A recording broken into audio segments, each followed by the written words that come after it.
Hey, I'm Michael Janda. I'm here with James Martin in Southampton, UK. We're going to chat about logo design, social media, building case studies, a whole variety of different things. So, James, thanks for being here. Super excited. We've been talking about this chat for a long time, months and months. Yeah, Monsieur Janda. Yeah, it has been a while. It has. Yeah, I think, as you say, like 6 months or something we've been planning this bad boy. So it is. Yeah, it's good to get you sitting down. You always seem to be moving. I am. I'm a busy man. I make myself busy. I'm just like, ADD or something. I don't know what it is, but it's just like I'm not feeling good unless I'm like punching down my list of stuff. Yeah, you always got to be ticking something off. You got to. Well, you're the same. I mean, you're always posting. You're cranking a ton of awesome work for your clients and stuff. It's anybody entrepreneurial seems to have that kind of churn, that drive.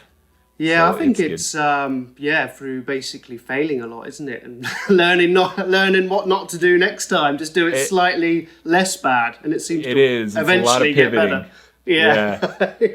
Yeah. Well, cool, man. So why don't we dig into, we prepped a couple talking points. We don't really know what we're going to say on these talking points. We probably each have kind of a rough idea, but we haven't collaborated prior to this. So I'm excited to talk with you and punch down some of these content topics. So the first one we're going to talk about is building an audience as a creative.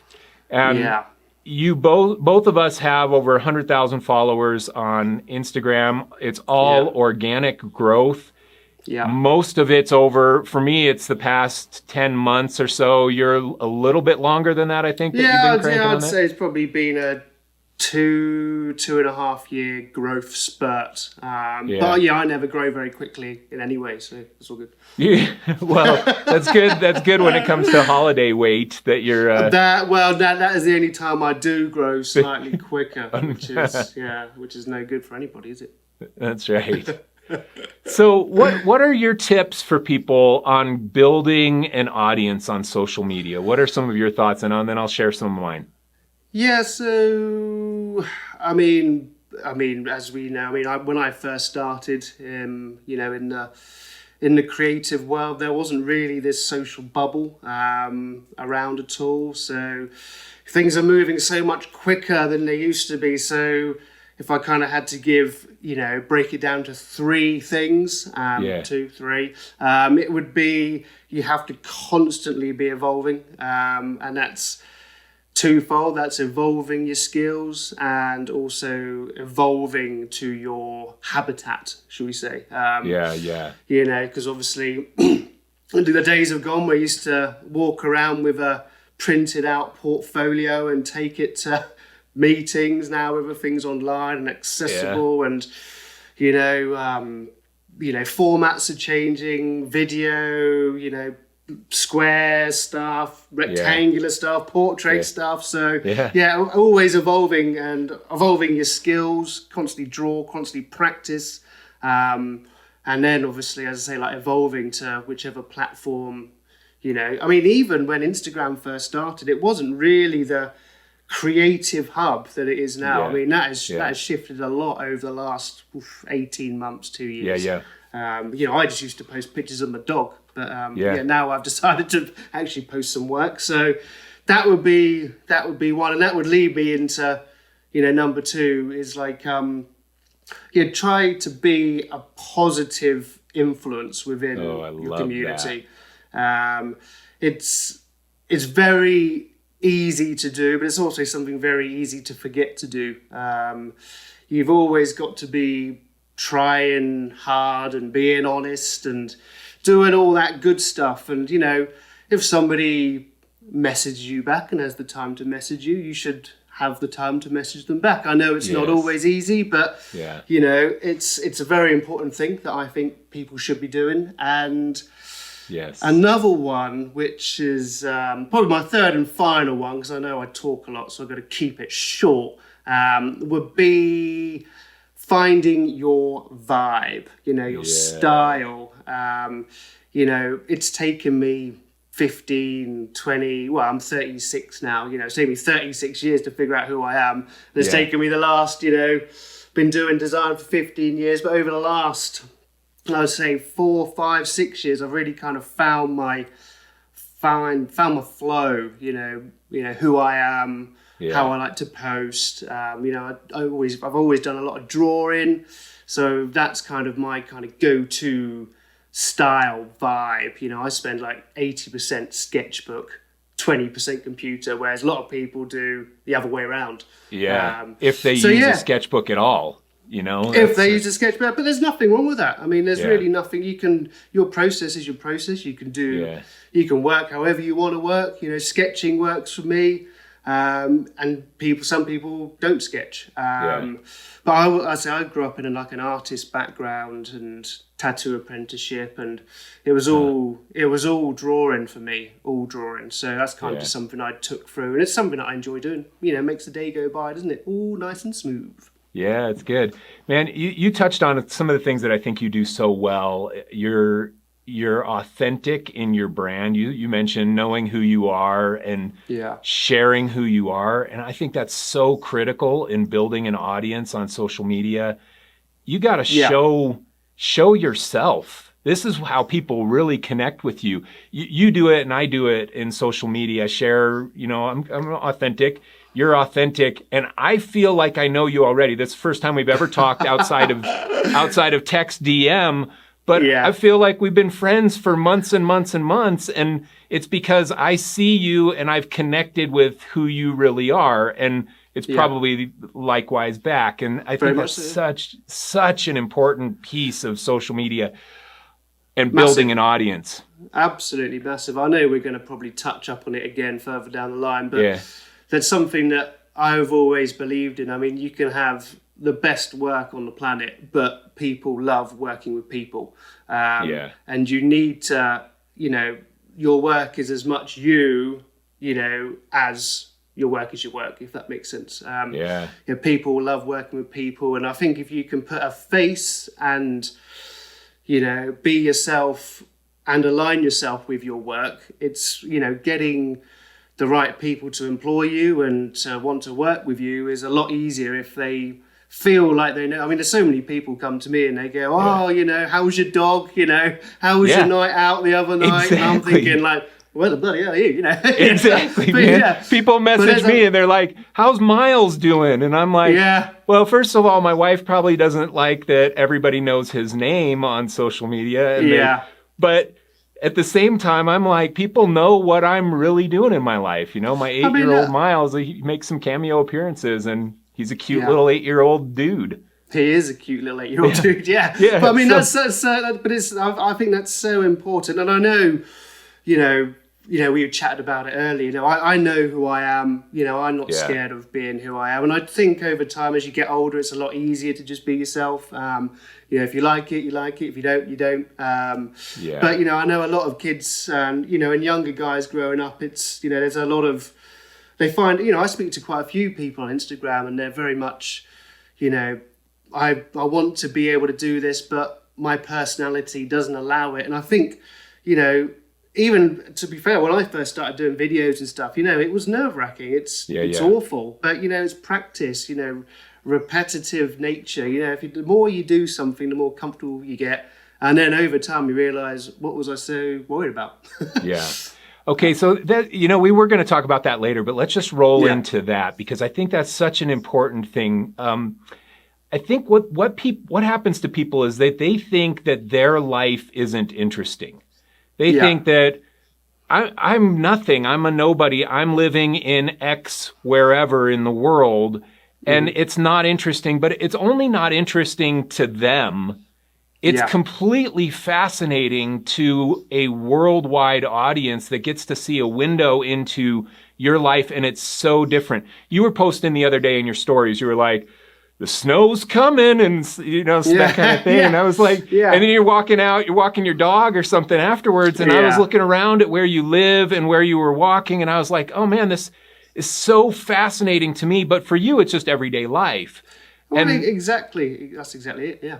yeah, we have to remember that when we're sharing, and I think that's what inhibits some people. They think this is boring, that I'm nothing, nobody's going to be interested in this. And so they Yeah. get this camera shyness to share because to them, it's not interesting at all. But to me, it's completely fascinating. I was chatting yesterday, made it my newest of friends on Instagram is Mira El Barazi, and she's in Beirut, Lebanon. And we were messaging over the last couple days back and forth, and I was asking her how's Beirut right now and things. And it's so interesting to me where she lives and what's happening in her life in her country, and then sending pictures back and forth and seeing that is so fascinating. So let me just tell everybody listening to this, I'm completely interested in what you're doing and where you live and what your life is like. So share it. And if you don't want to share it to everybody, just add me as a close friend on Instagram and then just share it to me. Share your stories to me because I'm interested. I want to see that. And a lot of other people are going to be interested as well. Yeah, I mean, there has to be, I mean, as you say, I mean, human interaction has been around for forever just because, you know, we don't see each other. I mean, as I say, I know what all my followers, I know what they're doing generally on a day-to-day basis, and the people I follow. And again, I'm interested to know what's going on, and, you know, as you say, life is more, I mean, obviously on social media, we tend to predominantly show, you know, especially on my feed, I tend to only show work. But when it comes to my stories and stuff, it's basically what I'm doing, what I'm thinking, what I'm going to do tomorrow, what I'm going to be doing in a minute. And I think that sometimes, if for anybody trying to get into the video side of it, that's sometimes the most natural way to do it, is just pick it up in the moment, talk to it, put it down. Do you know what I mean?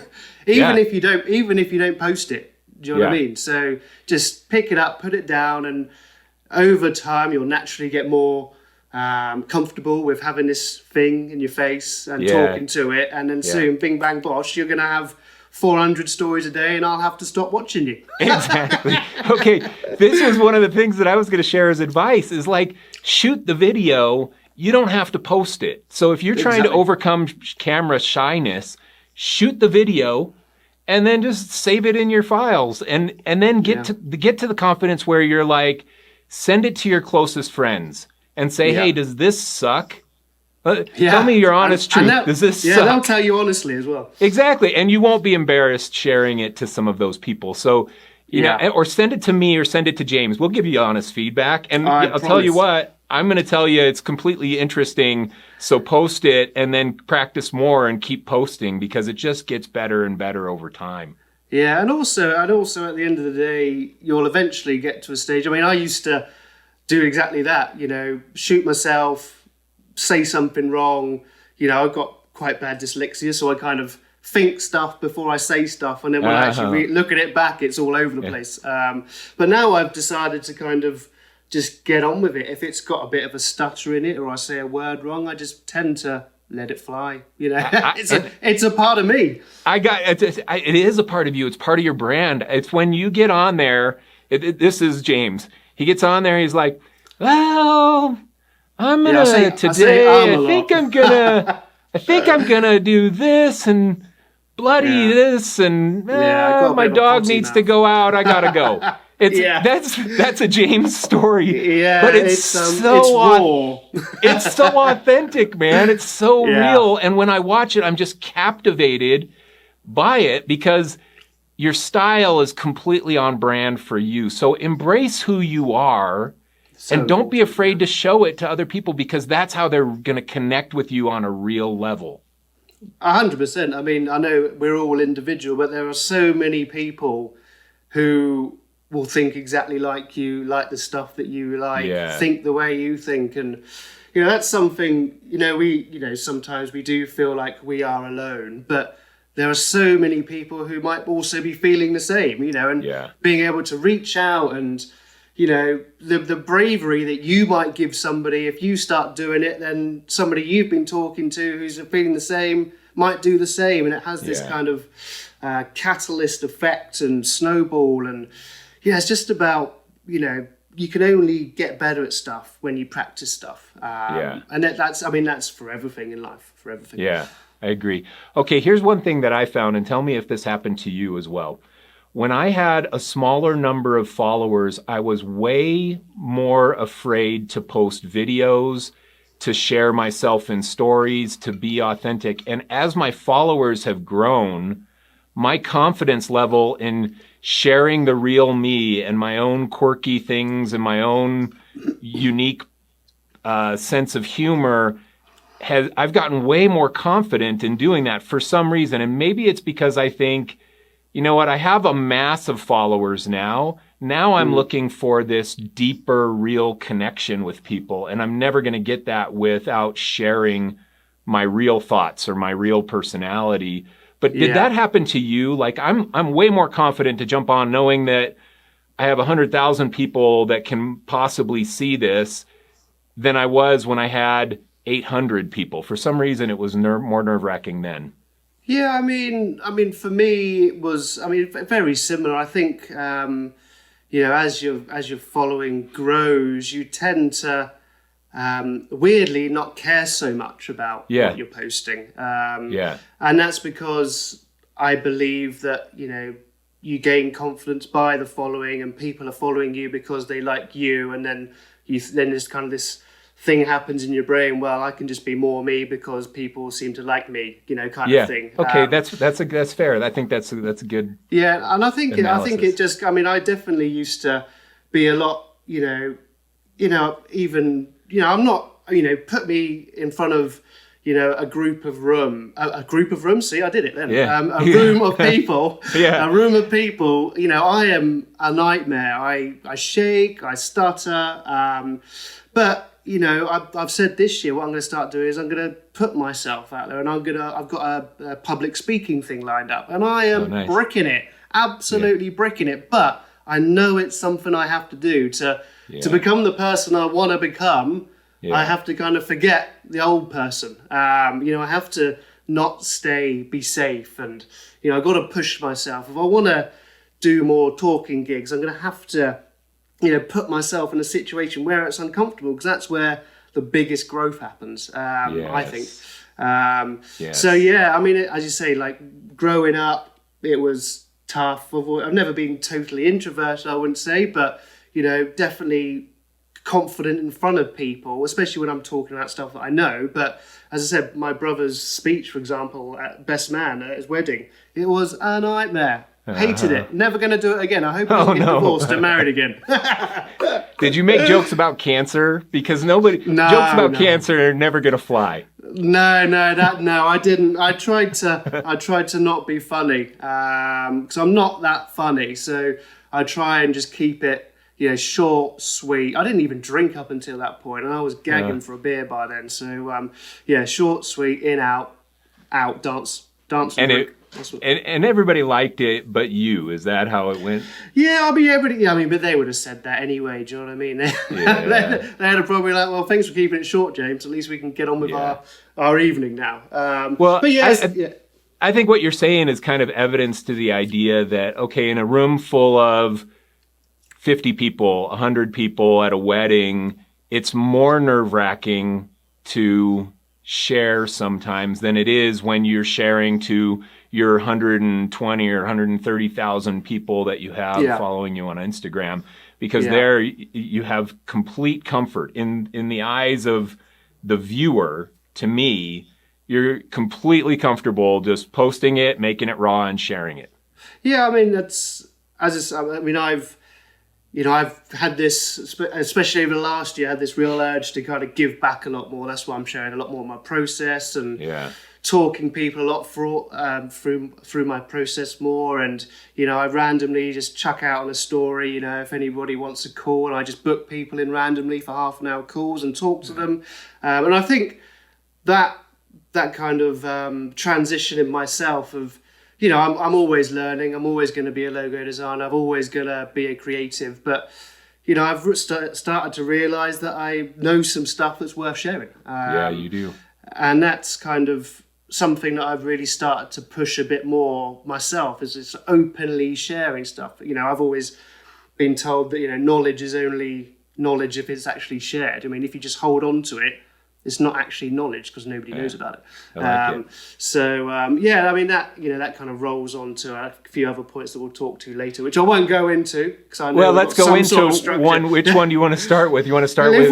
Yeah, that was probably which one was it? Client discovery meetings, business tips for creatives, creative idea generation. Which one you feeling inspired to jump into? It was the business tip side of it. Okay, let's go into that. What are some of your biggest business tips for creatives? You've built an awesome reputation as a logo designer. It's high-end stuff. You've got a great business going. What are your tips for people out there from a business standpoint? Well, funnily enough, I actually did do a post about this the other day, but it's actually quite nice to talk about it with a little bit more detail. So I can break it down into 3 simple things. Nice. Firstly, work when everybody else is working. That was something that I was taught long ago. And what that does is it makes a working day habitual. You know, gives you work ethic, it gives you a routine. So, for example, I'm in the UK, so I will get up at the same time. And this is even when I started. You know, I'll work from 8 and I'll finish at 6. And that is a working day for, you know, that's a long working day, but that is a working day for the majority of people in the UK. Even if I had no work on, I would do my own stuff, I would draw, but it would always be a working day. So Monday to Friday, I would do exactly the same thing. Because what that eventually taught me was when I got busy, a working day, piece of piss. Do you know what I mean? There was didn't even have to batter an eyelid, because when I was busy, I was just doing a normal working day. But I could only do that and not get tired and not get stressed because I had practiced a working day so much. That's awesome. Good advice. And the truth is that even if you don't have work, if you're self-employed, man, your job is to go and find work. That's one of your main responsibilities. So working every single day or every business day is getting that habitual work habit is so important. There's always something to do as an entrepreneur. There is always. I say you could be doing your own projects, you could be making phone calls, you could be researching people that you might potentially want to work with. I mean, there's so much you can fill into a day. And I think that's something that I've noticed, you know, chatting to a lot of youngsters, is if they don't have work, they have a day off. And then they work when they've got work on. And I would find that, you know, for example, when you got busy, would you not get tired and stressed? And they're like, you know, it's difficult to kind of keep up, and then I have to stay up late, and then I'm tired the next day. And, you know, I don't think, you know, I've kind of got into a smooth stage now and a smooth workflow, and I keep to my rules and my routine. And, you know, my evenings are my own. My evenings are for me and my wife. You know, my evenings are for me and my friends. I go to bed at the same time. I'm not up till 3 o'clock in the morning working. I mean, that is a fool's game. Trust me. You will end up burning out and really hurting yourself. You're better off doing a working day, getting some R&R, waking up the morning, going again, because you might think that you're achieving stuff at 3 in the morning, but you could probably achieve it in half the time or a quarter of the time if you woke up early with a clear head. This is good advice for me, man, because I love to work. I love to be at my computer, and I'm not a 3 in the morning kind of guy, but I'll put in a 12, 14 hour day. If my wife and kids are out doing other stuff, I'm going to sneak down to my office and I'm going to be cranking on stuff, because that's really what I want to be doing. But it is a productivity thing. The more you've got to balance it. You got to know that from hours 11 to 13 of your workday, your productivity is going to be less than in hours 2 through 5. So balancing that, even when you want to be doing it, balancing it with time on the couch watching Netflix is still valuable to let you reset. Oh, it's so important, and I know a lot of people would probably listen to this and say, "Well, I'm more of an evening person than a morning person." My argument to that is it's because of the routine you've set yourself. If you don't get up until 11 o'clock because you're up until 3 o'clock, of course you're not going to be a morning person. You're not up in the morning. But if you can shift that mindset to because it's so important as well, because you don't want to be, if clients on the phone, sometimes in the morning, they've kind of made their coffee, they go to their desk, they've got their email, they want to talk to you at 9, they want to talk to you at 10, they want to talk to you at 8 sometimes. And being, in this day and age, we are always contactable.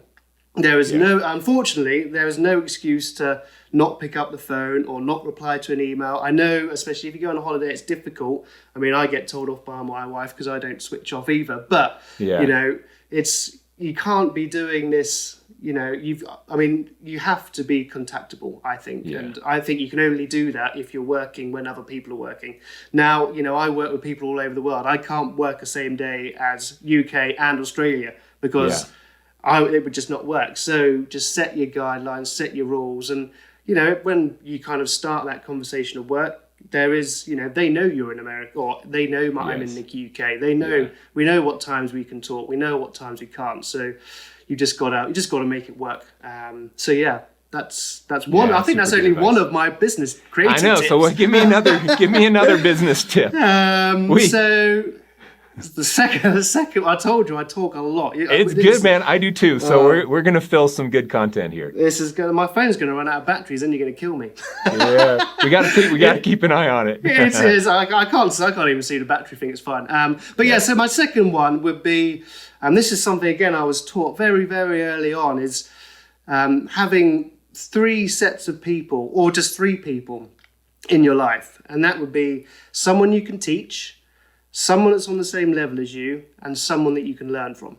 And that is something that has, always been a very powerful tool for me. They don't have to be a logo designer.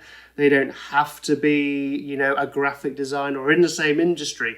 For example, my someone I can learn from, I've got a few people in each kind of segment. I suppose I could have my Instagram following as the people, I teach, but I've also got, an intern called Sam who I do some work with, and he works for us. And I've also got an Instagram following. There's a lot of people on the same level as me. I've got my business partner, AD, who does all of our web stuff at Baby Giant. And, for the people that I learn from, a lot of them are not in our industry. They're business people. They run very successful companies. And I think having these outlets at your disposal will constantly keep you evolving and learning and trying to be better. So I think that's one of the most important things. I love that. Okay, so it's someone you can teach, someone on the same level, and someone you can learn from. Super good advice. So who are those people in your life? This is a rhetorical question for the people watching.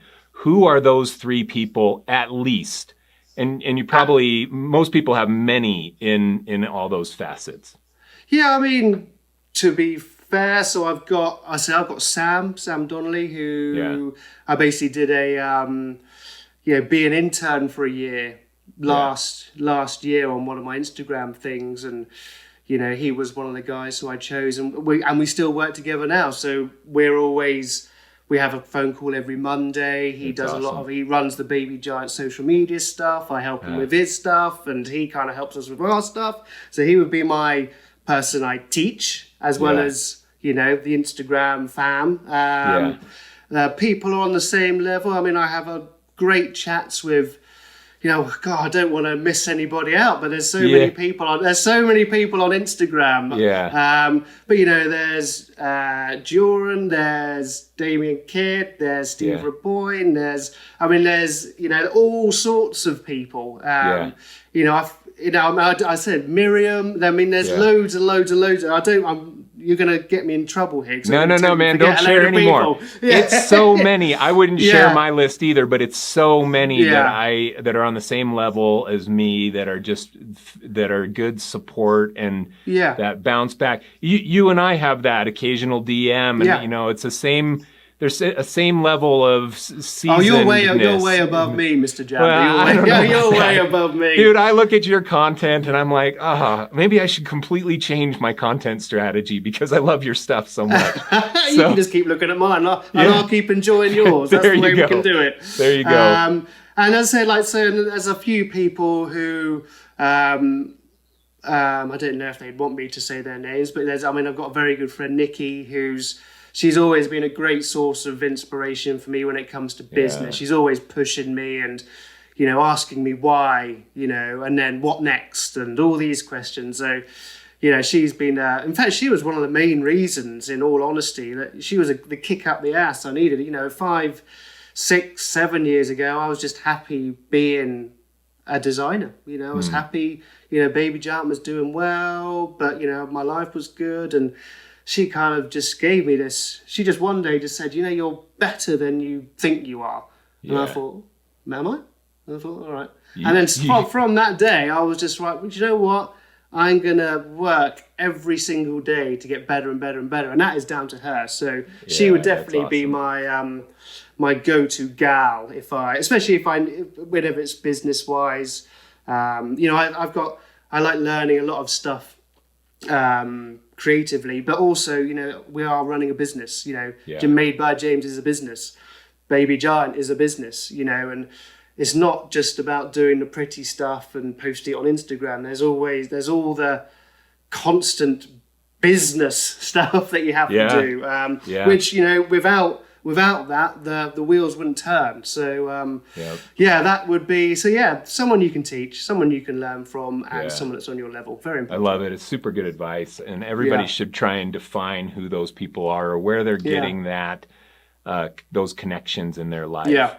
I got a couple of business tips. The first one that I would say is you have to know your numbers. I'm so big on this, and so many creatives are bad on this. You got to know your numbers. The data of your business tells the story of your business. And the main numbers that I recommend, the ones that were most valuable to me when I was running my agency, were how many proposals did I present to clients and how many of those proposals greenlit. So that I could see things like every January my proposals numbers pick up from December, but my greenlight percentage goes down. You start looking for trends. Every August or September is going to be the biggest month that I have for proposals submitted. And that was consistent every year for 5 years. Yeah. So when I started getting worried about my business, I could look at my data from the past and it would tell me a fair prediction of the future. So that's something, I mean, get out a spreadsheet. Every creative watching this, get out a spreadsheet and start tracking that. Proposals submitted, proposals greenlit, and the price of each proposal. Yeah, great idea. I should do that. You should do that. Okay, the other data that was so important was how much are you going to bill this month, next month, the month after that, the month after that. So you're calculating your billing so you can see what's coming in your workload and in your cash flow. And then how much are you going to cost in each of those months? What is your business cost in each of those months? And I tracked that for 12 years in my business. It was, what are we going to bill and what are we going to cost? I tracked it every month for 12 years. Yeah. And I actually even made a game out of it, of trying to make sure that every month billed more than it cost. And it became, I had a dry erase board. And, it was a competition with myself. I had a little box where I could make it green if it covered itself and red if it didn't. And the goal was to just stack together as many green months as you can, because inevitably you're going to have a month where things are upside down, where you don't bill as much as what you need to bring in. But if you have 5 months leading into that of months that covered, then you have cash flow sitting there to cover the upside down month. But that's super important data. What are we going to bill and what are we going to cost? Track it on a monthly basis. Oh yeah. Otherwise, you could be working for nothing, couldn't you? Ultimately. A lot of creatives, they wake up on December 31st Yeah. of each year and they're like, did I make any money this year? They don't have any idea. Yeah. But you should know months ahead how your year is going and how those numbers are playing out. Yeah. So from a business standpoint, I have tons of business advice, but those are a couple that I wanted to share here. Just know those numbers, man. It's so important. Oh, I mean, that's very very beneficial, and something that even if you do it, you can even do it. You can do it more than you even do it, I suppose. Oh, if that makes sense. Yeah. You can, man. You can get neurotic on the data. I was tracking tons and tons of stuff. It was a crazy amount of data that I tracked. I won't go into all of it here. I think I did a post on data to track, or I did it in a presentation. But anyway, watch for more content on that from me in the future. I won't go into the 2-hour dialogue on that for right now. Yeah, we're going to call you the track man. That's what I'm going to call you from now on. It's good. Yeah, it's so important, man. You got to know your numbers. You got to know your numbers. 100%, 100%. Yeah, there's got to be there has to be an understanding of, because you got to live. We've all got to live at the end of the day, haven't we? And at the end of the day, it's a business. You're running a business. It's a creative business, and yes, you love to draw, and you're going to go in from 8 to 6 to draw, whether you have a client paying you to do it or not. You're going to go and do it. But at the end of the day, it's still a business, and you've got to make it a profitable business. If you're going to be in business for yourself, entrepreneurial, run a small agency, man, don't waste your time and energy just doing it without trying to accomplish it as a successful business itself. Yeah, it's, for longevity as well. I mean, as you say, I mean, if you get into that game, that kind of competition with yourself, that can become infectious and drive you to do even more. So if you are playing that game, and making games out of stuff does make it more fun. It's so much more fun, especially numbers for creatives, because we hear numbers and math and we're like, no. No, but I've got somebody else dealing with that. Exactly. So I learned how to love it on my side. That you have two options. You can either outsource it to somebody else like you did, with a business partner or something, or you can figure out some way to love it. And the way I figured out how to love it was to turn it into a game so that it scratched my competitive itch or my self-competitive itch. Gamifying anything makes it more fun, 100%. Yeah. Cool, man. Why don't we dig into client discovery meetings 101? This is client discovery. Yeah, you had some thoughts on client discovery meetings, and I got a couple tips to share as well. Yeah, so I mean, I'll break it down into just simple, with reference to logo design, because I mean, there's so many different things. I do logo design, but obviously there's all sorts of, I do web and all the other bits. Well, but the agency does web and all that kind of stuff. But for purely logo design, because I think that's where most of my following is, it was, basically it always starts with an email to moi or some sort of DM. And this is another thing that I've actually found out that works really well. If somebody DMs me, I give them my email address and I ask them to email me a design brief. And what I found, that super simple little, basically putting them in control, it gets rid of a lot of time wasters, gets rid of a lot of people just fishing for numbers. So that's a very good way, because our time is very precious. So that's just a quick tip that came in from the side here somewhere. So I love it. Give them your email and get them to contact you rather than the other way around, because you could be playing a crazy game of wasting time forever doing that way. Because I used to do it the other way, and I was like, well, this is a waste of time. So I changed it. Super smart. Okay, so you take that, they email you. Yeah, they're like, how much for a logo? Yeah, so basically they'll email me saying, I've got a project. I always ask for a brief first, because there's obviously certain things I don't really want to get involved in. There's, they need to send me some sort. So I always ask for like a mood board and a brief, because that way I can kind of, if somebody's coming to me and they want something, say like EA Sportsy or you know, or kind of totally, yeah, maybe more an animated character. Yeah. You know, it's not really my style. And it's good to kind of nip those kind of projects in the butt before you not waste too much time with them, because there's no such thing as wasted time. But you know, you don't want to be rude to anybody, but you've got to kind of play to your strengths and stuff. So yeah, I always ask for like mood board, brief, and then sometimes, you know, some people you work with are fantastic. They nail it. They give you everything you need. Sometimes other people need a bit more of a push, a bit more of a nudge. So we always tend to, you know, jump on a Zoom call, Skype call, you know, WhatsApp, Instagram, or whatever, and have a good chat. And the two main questions I always ask them is, why you and why now? And what I find, those two simple questions, so the why you tend to get a very emotional, personal, human response.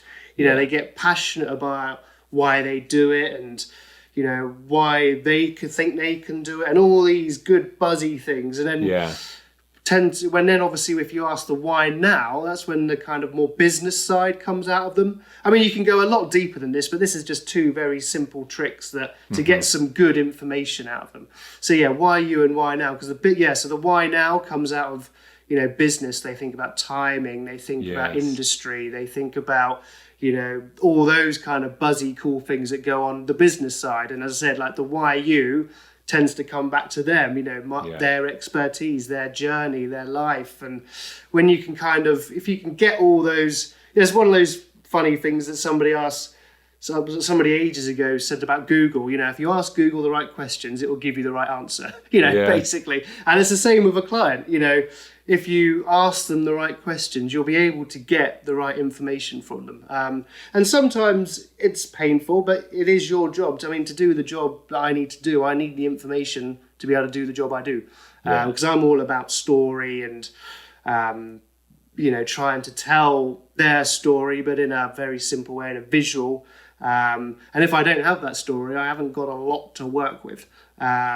So yeah, that would be my kind of, you know, very quick, super breakdown on, you know, how to kind of, you know, structure your business meetings in that initial stage, and also trying to get the right information from them. I like it. But I'm interested to hear yours, Monsieur Janda. So my thought on this, I'm going to take it from the other angle. You're taking it from kind of, does the client know what they're wanting and what they're doing? I'm going to take it from a client discovery meeting.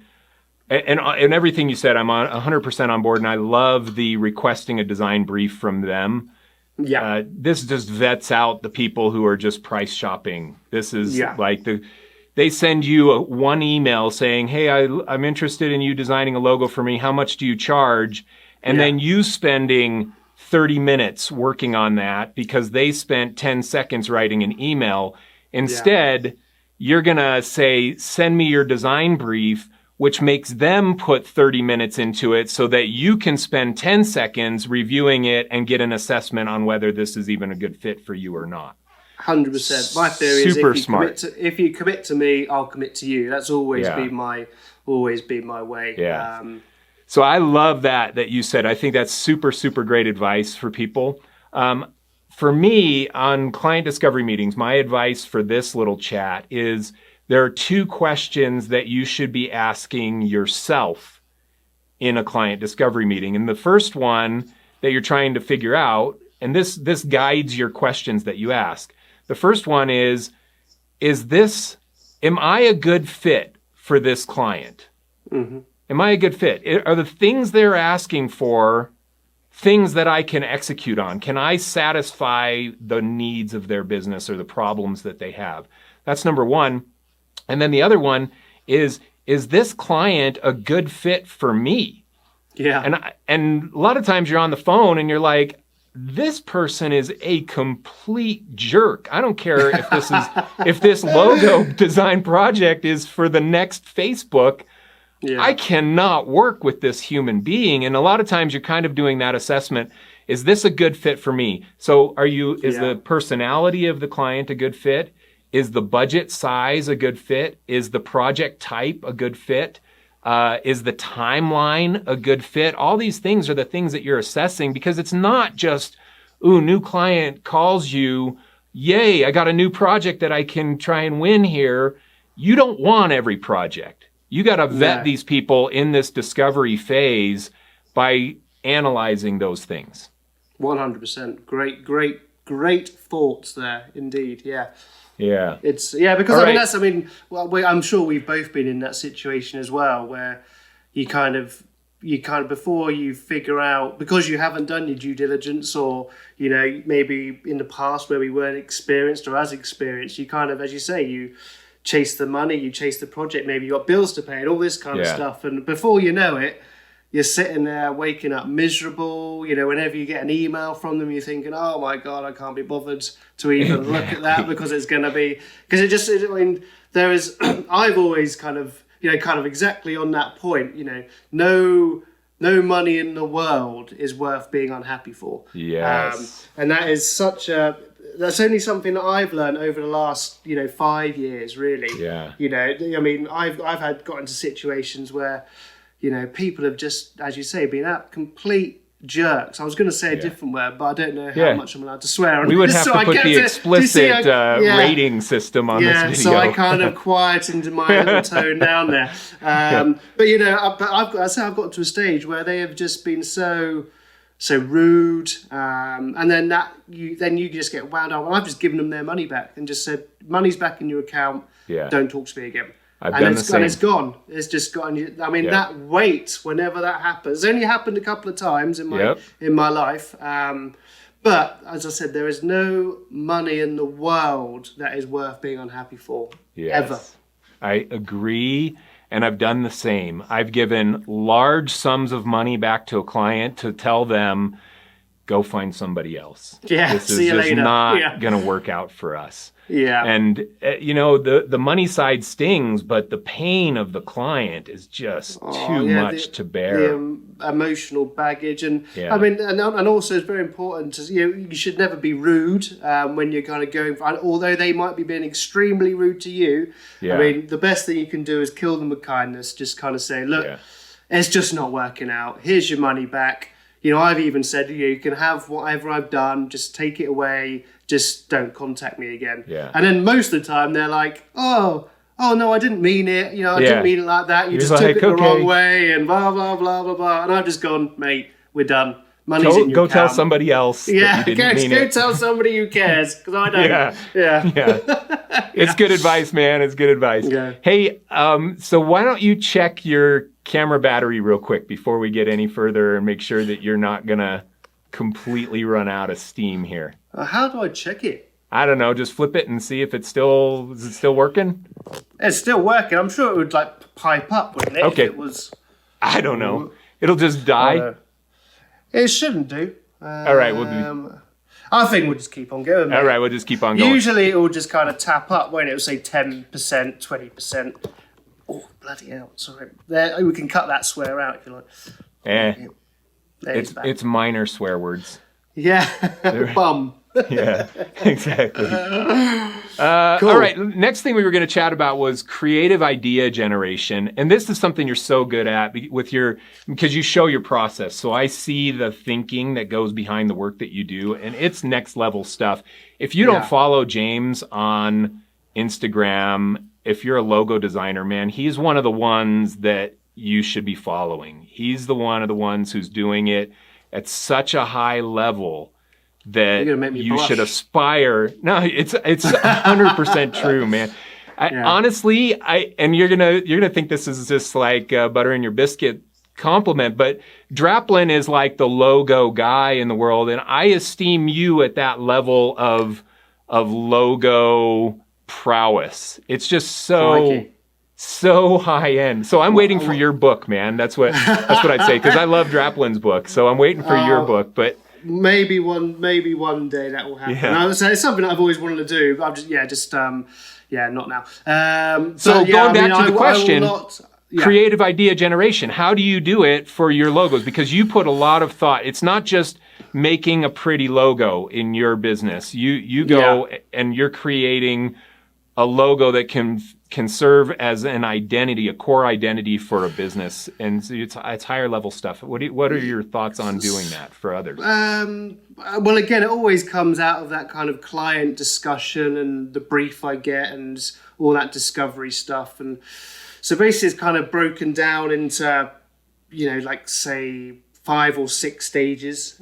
So initially what I'll do is I'll get my brief, get the brief I've been given, and I'll basically I'll have my A3 pad of paper in front of me. And, firstly, I'll kind of I'll print it out, kind of look through it, read it 3 or 4 times, and kind of highlight some, I'll underline some keywords. I've always tried to be like super abstract with my thinking. So if I see a sentence that I think I can visualize in a weird way, I'll kind of underline it and just kind of make notes. And then I'll kind of go to my sketchbook where I have like a big A3 piece of paper with my pencil, and everything that I've highlighted in the brief, I'll make as like a header. So I do like word maps. So basically what I'm doing here is I'm just basically whatever comes into my brain goes down onto the piece of paper. So I usually start with their company name, and then I'll just have some thoughts coming off that, and then something else I might have underlined. There might be 2 people within the company, for example, so I'll write the number 2, and then I'll think about, I'll probably write something like linking, togetherness, relationship, and what you're starting to do is you're starting to create like a visual. Well, what I'm creating myself is a visual story, and what you basically do is after you've kind of got all these things on your piece of paper. I've actually wait there 2 seconds. Yeah. Grab one, man. I'd love to see it. I can't show you this one too much, but this is kind of one that I was doing the other day. I don't know if. So this is what I was doing this morning. I can't show you that because that's for a new client. Okay. Breach of NDA. We'll just we won't tell who the client is, so we'll be. Yeah, you won't be able to tell from that. My writing's not that neat. So basically, so what I'll do is I'll jump on that, and I'll say I'm writing all these kind of almost like I say word maps and finding commonalities everywhere, and what you'll see is. When you won't notice it, you've done it, but when you kind of step back and look at it again, you'll see, well, I've written friendship 3 times, and I've written, 2 3 times, and I've written, this, and I've circled this, and then what I basically do is I refine and define the direction. So I'll basically stay in the sketchbook, but pick out like you can't fit everything into a logo. It's physically impossible, and ultimately you'll end up with a car crash, which nobody wants. I love creating simple, clean, I think timeless designs, but they've got so much detail put in them. I always like to say it's like it doesn't have to be detailed to contain detail, if that makes any sense at all. That's kind of what goes through my brain. So basically what I'm doing then is I've kind of my 3 or 4 kind of key things that I've found in my word mapping. I then kind of go into, so I've put, their names, for example. So I'm just going to use this as an example. So there's 2 of them. So then I will kind of think, well, how can I represent 2? That can be 2 things coming together. It can be, it doesn't have to be, so, you're not going to write the letter 2, for example, but you can imagine just having 2 separate elements, or something linking, or something intertwined, or that, and then you can tell your client that's the story, that the reason I've done this is because of this. And that's something that I always like to do, is when I kind of talk to my clients about my designs, there's always a reason. I haven't just done it, there's always a reason why I've done it. And sometimes they would never have seen it, and then but once they've seen it, they can get serious ownership of it, and I find they fall in love with the story as much as the design, because they're like, damn, that is me. But anyway, that's kind of sidetracking. But so basically from that kind of, final word mapping stage, I then just go into like a rapid prototyping. So I know I want to represent 2, I know I want to represent something else, and I know I want to represent something else. So I just scribble loads of quick ideas around, no rhyme, no reason to it. But then usually what you'll find is that on that piece of paper, you'll start to see something that's, almost workable. You'll think, well, hang on, that's quite a nice way of doing that. And then that's quite a nice way of doing that. But how could I get those together? Then you kind of do a little bit more. And so basically you're constantly going through a journey yourself. And you always kind of, the reason I like a decent brief and doing these word boards and mood boards or whatever you want to call them, there's always something I can go back to. So if there's always a justification as to why I've decided a direction. There's always a reason why I've done something, rather than, so for example, if once I send them the logo, they go, well, this never happens because I always explain it to them. But if they ever said to me, why have you done that? I can go, blah, blah, blah, blah, blah. And they'll go, damn, that's clever. Rather than just saying, I thought it looked nice, because sometimes that's not enough. That's the problem. I love what you're saying. And it's so high level thinking for logo design. A lot of times people think logo design, okay, the client hired me and they are called Parrot Restaurant. Yeah. And so the first thing that the designer thinks is, okay, I got to make a cool looking parrot for this because that's what the client's going to want. But the process that you do is dissecting the brief, pulling out different elements. And there may be some representation of a parrot somewhere, but there's going to be 5 or 6 other meaningful things incorporated into the logo that give it a story beyond that. And when you share that to the client, I can just imagine your pitch meetings to a client when you're showing them the logo options and telling them the story. I'm not surprised that people fall in love with it. They're like, oh, that's just genius. Yeah. Oh, that tells you it's me. Straight away when you said parrot, would you say Parrot Restaurant then? Yeah, Parrot Restaurant. I don't know. They serve parrot there maybe in some crazy country. But as soon as that came into my mind, an idea came into my head. And honestly, this has not been, anybody who thinks this is rehearsed, this is not rehearsed. So as soon as I heard that, I didn't hear parrot, I heard what parrots do. When you say, they replicate what you say, basically. So I saw 2 speech bubbles, because at a restaurant, you're always there to chat and talk and have fun.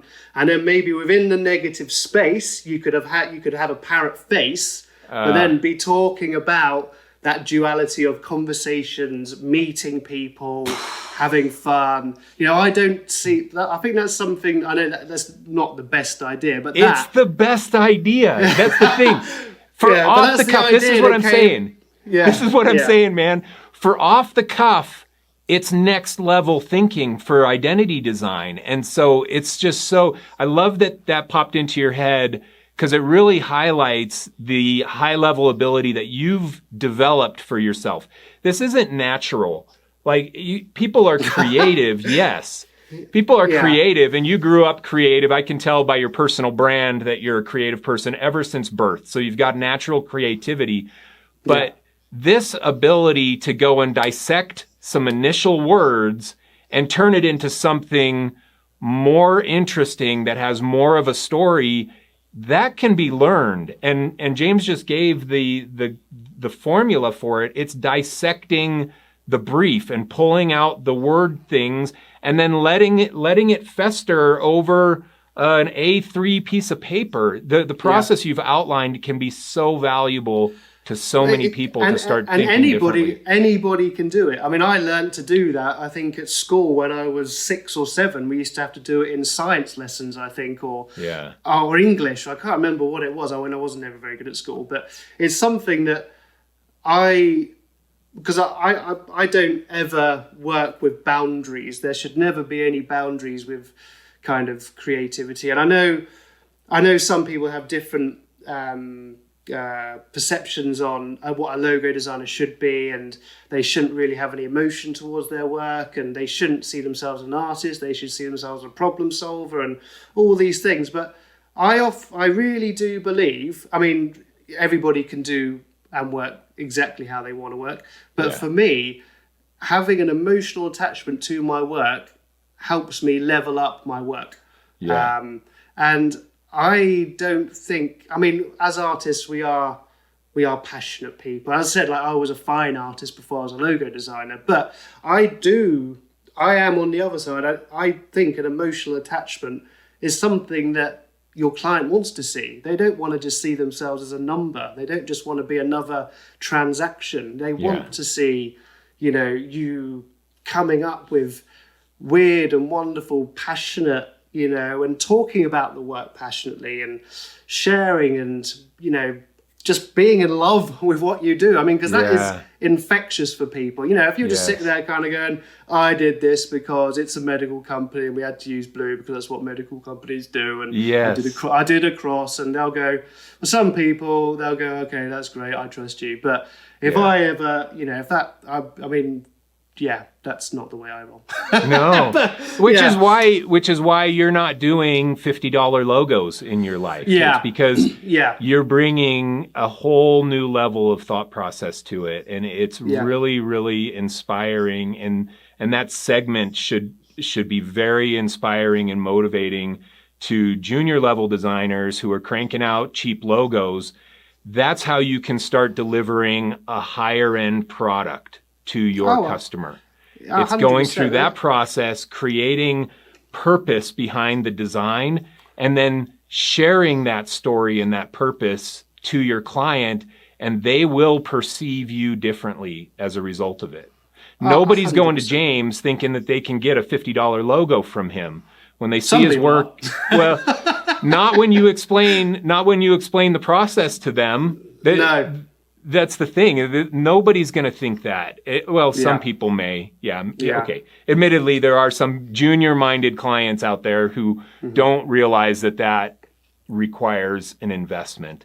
But it's super, super great advice. So I hope that a lot of people see that segment and learn from it.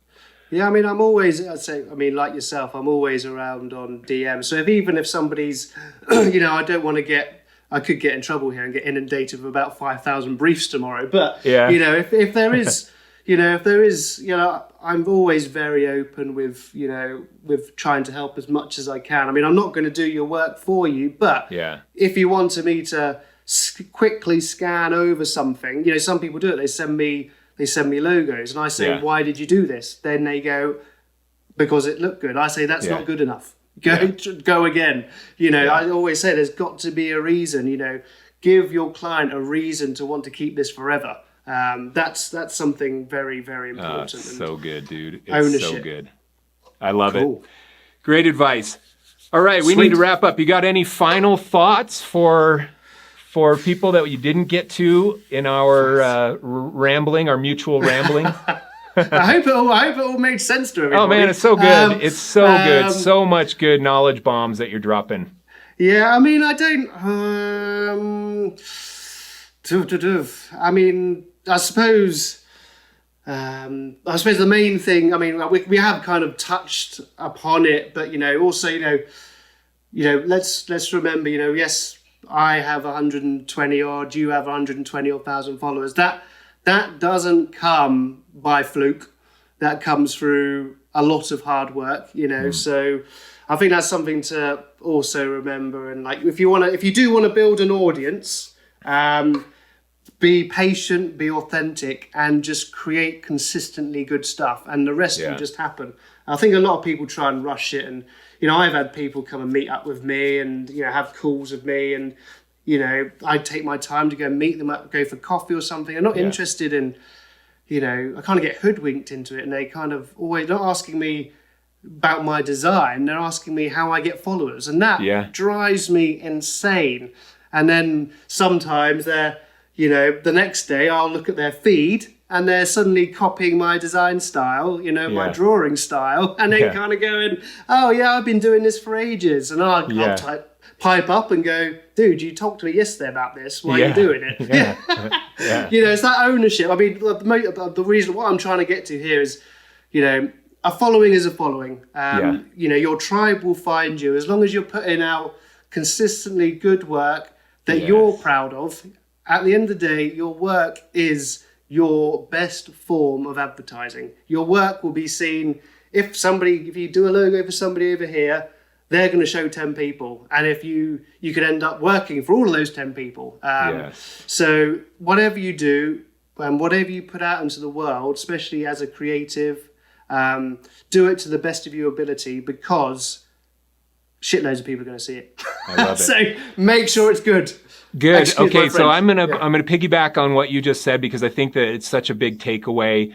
You got to be yourself. This is going back to what we started with, the social media. Yeah. Be yourself. Be authentic. James is such a great example of this, because he embraces his own personal brand. I mean, he's completely branded. A branded human being is what he is. He's got it. He knows it. He knows who he is. He embraces who he is, and he's not afraid to share it. I think that that's so important to get people to connect with you on a deeper level.